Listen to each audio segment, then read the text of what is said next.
You ask Tiger to solve. This deals with linear equations with one unknown. The final result is p equals 8. Let's solve it step by step. Group all p terms on the left side of the equation. Add 7p to both sides.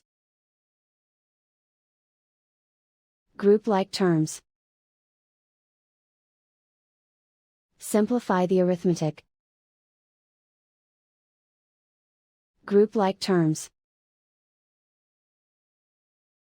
Simplify the arithmetic. Group all constants on the right side of the equation. Subtract 10 from both sides. Simplify the arithmetic.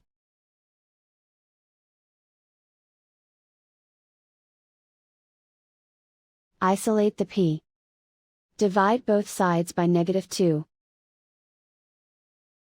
Cancel out the negatives. Simplify the fraction. Cancel out the negatives. Find the greatest common factor of the numerator and denominator.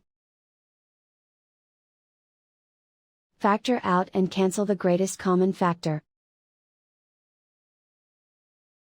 And so the final result is p equals 8.